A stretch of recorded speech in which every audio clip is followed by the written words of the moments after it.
When it comes to your health business, there's also one very important decision that's similar to marriage that most health pros are getting totally wrong. Let me show you what it is, how to fix it, and the 2 parameters to look at it through.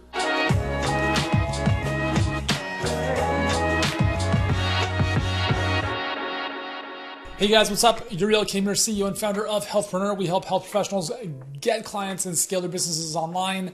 And the most important decision that you are going to make in your business, there's actually 2 of them. I've already talked about one of them before, which is your business model. I'll put that aside. The second, and arguably the most important decision, is who you want to serve. However, it's not that easy. It's not easy as I just want to help people lose weight or get healthy. The challenge with health professionals is that we can help everyone, right? You've got this knowledge that can help so many people, but just because you can doesn't mean you should. So I want to give you 2 lenses through which to identify your ideal target market, okay? This obviously it's predicated on the fact that you can actually help people, okay? If you can't help people, then obviously there's not much you can do here, but I'm assuming that you can. So the first thing we need to look at is the what, which is the problem. What is the problem? Just put the person aside for a second. What problem are you best at solving? So if you knew without a shadow of a doubt that you could solve a specific problem, what specific problem would that be? So for instance, when I was training clients, I knew that I could help them lose weight no matter what. That was my jam. Now, obviously there's a spectrum of people that I could help lose the weight, but I knew the problem of losing weight was one thing I could do no problem. Packing on 30 pounds of muscle, not my jam, right? That's not something I was great at, not something I really focused on. So I would let's just use weight loss as the problem. So that's the what. So the first thing we have to determine is, well, out of the different things I've helped people with, what are 2 or 3 problems I'm really good at solving? Now, the next thing are the 2 lenses through which you want to identify or really score these problems on, because not all problems are created equal. Some people don't want to do anything with respect to a problem because it's a nice to have. The solution is a nice to have. It's not a must have. So the key is being able to build your business around problems people absolutely have to solve. So how do we do that?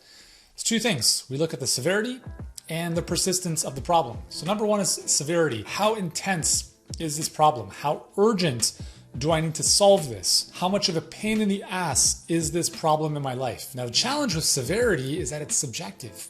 Someone who's 5 pounds overweight could be like end of the world. Someone who's 500 pounds overweight might have 0 motivation to want to change.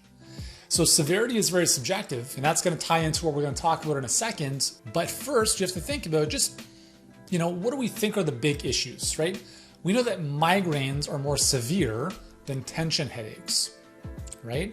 We know that recurring back pain is more severe than a strained muscle. So you want to really think through this lens of severity. And is this a bleeding neck problem or is this a stubbed toe? So the first lens is severity. Second lens is persistence. How difficult is it to solve this problem? How much of a nagging issue is this? Is it does it happen once in a while or is it all the time? So migraine headaches, as an example. If you have someone with migraines who is debilitated, i.e. severity, 50% of the month, that's a major problem. High severity, very persistent. Tension headaches, I get a tension headache once in a while. It's not persistent enough, nor is it severe enough to build what I believe to be a viable coaching solution around. Because if you're having a conversation with someone who's like, I get the occasional headache, they're not going to spend a significant amount of money on that because the difficulty in resolving that is low, i.e. I can go pop an Advil and I'll get rid of the headache. When you got someone with migraines, they can pop Advil, Tylenol, etc., and it's still not going to be resolved. I use the example of migraines because it's a tremendous market. We have a number of clients in that market in terms of the problem, and it's very, very powerful. People want that solved as soon as possible. So we look at persistence and severity when it comes to identifying which of the problems is best to focus your attention on. Because really what we're doing here is we're making a decision. We have to choose one. We can't choose everything. right? You want to choose one that you can produce the best results for, that ideally you have social proof around, because that's going to be, helpful in your marketing. And then 3, obviously, is you want to make sure that this is a problem people actually want to spend money on solving. Optimize your wellness is not a problem. Those are vague, non-descriptive terms that don't mean anything to anyone. Poor sleep once in a while is not a major problem. Insomnia is. See the difference? So that's the first part of this selecting a target market exercise. We identify the what, the problem, and we use that lens to identify the best possible problem for us to target. The second piece now is the who. A lot of people could have migraines.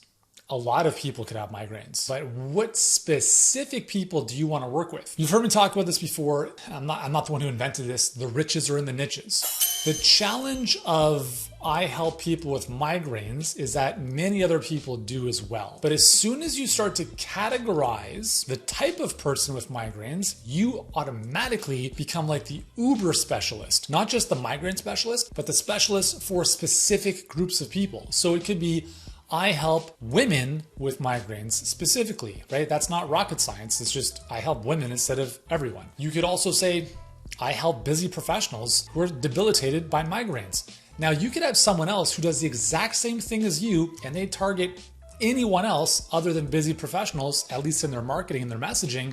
And all of a sudden you stand out as the best solution for them because everyone wants the specialist for their needs. Very much like Healthpreneur. We could help many different markets, but we don't. We help health professionals get clients and grow online. You could also say we could go deeper. We could only work with health coaches, or we could only work with dietitians, or we could only work with personal trainers. We just decided not to, because the decision you have to make is you can have a small what, but a relatively big who, or you can have a smaller who, but a relatively big what. If you have a relatively small who and a small what, you're going to run into very, very, very small markets. And not that that's an issue, maybe, but it also is an issue because if you're going to pay to acquire clients with paid traffic, i.e. Facebook ads, YouTube ads, or anything else, you're going to pay a premium because it's so niche. So as an example, migraines is a big what? 36 million Americans have migraines, okay? That's a big what. So you can pair it with a relatively smaller who. So you can say busy executives or busy executive women or new moms or whatever audience you think might be best suited who most likely have migraines more often. But the challenge becomes when you have a very small what. Let's just use alopecia, okay? Alopecia is what I have. I don't even know the prevalence of it in the United States, but it's probably nowhere near the same size of market in terms of a problem as migraines are. So let's say migraines are 36 million people.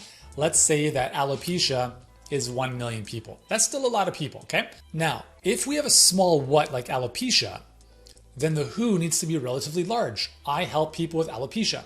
That's okay, because the market, the problem is relatively small. But if you get into the alopecia and I help men with 4 kids, as an example, or I help entrepreneurs who have alopecia, now you're going to start to shoot yourself in the foot.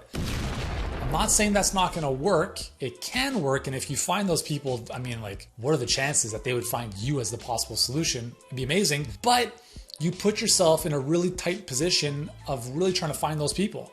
Because they're so few and far between, you've got a small what and a very, very small who. It makes it more challenging to go out and find those people. So the most important decision you can make in your health business, because everything flows from this, your messaging, your offer, your communication, all the content you put out, your delivery, everything flows from the problem you're solving and who you're solving it for. The conversation is very different based on the people you speak with. One of the reasons people love working with us is because we only work with health professionals. There are other coaching programs out there to help you grow your business. Very few of them only focus on health professionals, and very few of them are as good as us. So it's not a manipulative thing that we're doing here. It's just, I love working with health professionals because I am one, and we just happen to be solving a relatively big what, i.e. getting clients and growing online to health professionals. So anyways, those are the 2 lenses. We have the what and the who. And when we determine the what, we look at severity and persistence. And on the who side, I want to give you one final thing before we finish off. I think one of the most important things you need to clarify are the psychographics of your audience, not the demographics, but the self-identity and the character traits that would make someone more motivated to change and likely to succeed than someone else. Because as I mentioned earlier, you could have someone who is 50 pounds overweight and is happy as a pig in shit. And then you've got someone who's 50 pounds overweight and they're on the verge of like ending their life because it's so bad for them. Same problem, same audience, let's just say women, but what's the difference now? How do you put messaging out that's gonna resonate one with more than the other? And the key is that your messaging needs to speak to the psychographics of those who are wanting to change. And that's when we get into using a lot of self-identity stuff. Like, for instance, if I'm talking to myself, I'm talking to guys who are wanting to be the best. They do the best they can with everything they do. They've had success in the past. Maybe they fell off track and they want to get back on. When you put messaging in front of the right people who resonate with that, all of a sudden they're like, that's me. And this is a problem I'm dealing with. The communication is helping your audience feel understood by you. It's not you just kind of talking, right? It's about people feeling understood, i.e. like they can see themselves through your words in the scenario that they're going through. Like, man, this guy or this gal knows what I'm going through. They know what I'm talking about. And if people feel that way, then inherently they're going to feel like you have a solution for them. So self-identity and psychographics, again, it goes beyond the context of this video, but I want to just kind of drop that seed here for you, because even though you identify a problem and a who, there is a very large division within the who of those who are going to do nothing and those who are going to do something about it, even if it's a bleeding neck problem on the surface. But remember, severity, bleeding neckness is subjective. And that's why we touch on self-identity, to really identify and attract the people who are willing to change, who are likely to succeed, because you can't help everyone. So might as well work with those who are more likely to succeed. Cool? So if this is helpful for you, you guys know what to do. If you're watching this on the YouTubes, hit the bell, subscribe, like, whatever you got to do here. And yeah, drop me a comment and watch my other videos. Ciao, guys.